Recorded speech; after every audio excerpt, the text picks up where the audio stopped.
So there's plenty of stuff right now to be nervous about, to be worried about. We're a month and a half away from the most tumultuous election in my lifetime. I'm 30. Yeah.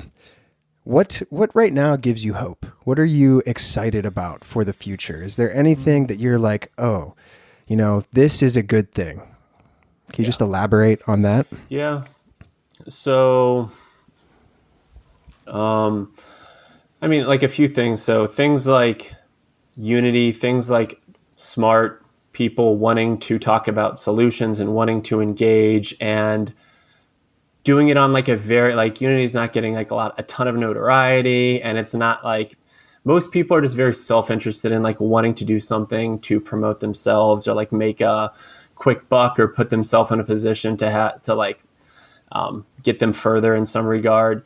And I don't really like see that within Unity. I know a lot of hate on Unity is like, oh, they're just gonna like sell a book about this, and that's why they're doing it. It's like, if that's what you actually think, then you haven't actually looked at it. Um, and so like that type of movement that is caring about wanting to understand both sides of the aisle is one point of optimism.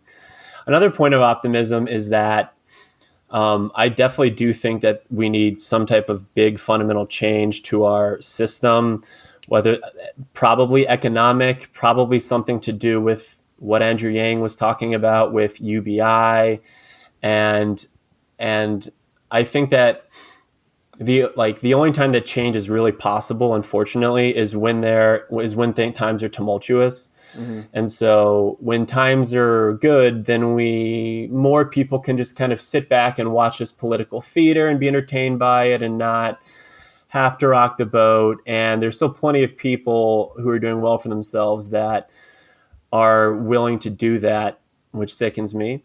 But I think that unfortunately, as tensions kind of grow and as things become a bit more like tumultuous, then these ideas just kind of seep out of like the national consciousness, and they're at least coming out, and some people are talking about them. And and it's really a time for like for someone to step up and like be a leader and to take these brave ideas and present them in a way that people can get excited about.